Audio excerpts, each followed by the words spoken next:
কর্ম ছাড়াও বিভিন্ন কারণে আমরা বহির্বিশ্বে গমন করে থাকি, ব্যবহার করে থাকি আকাশপথ। আর এই জন্য আমাদের যেতে হয় বিমানবন্দরে। তো আমরা এই মুহূর্তে অবস্থান করছি হযরত শাহজালাল ইন্টারন্যাশনাল এয়ারপোর্ট।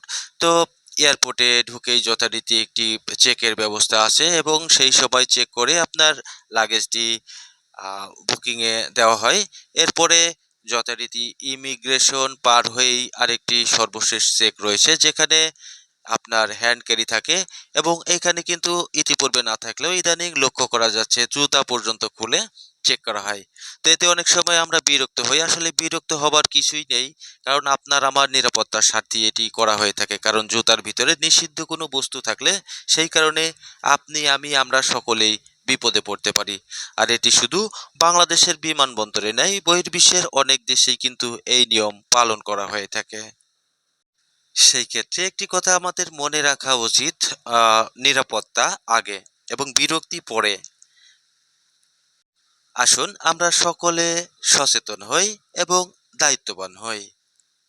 নিরাপত্তার সহিত বিদেশে গিয়ে আমরা আমাদের কাঙ্ক্ষিত লক্ষ্যে পৌঁছে দেশে এসে পরিবার পরিবর্জন নিয়ে সুখে থাকি, এটাই সকলের কাম্য। তো বন্ধুরা, সকলে ভালো থাকবেন, সুস্থ থাকবেন, নিরাপদে থাকবেন। আল্লাহ হাফিজ।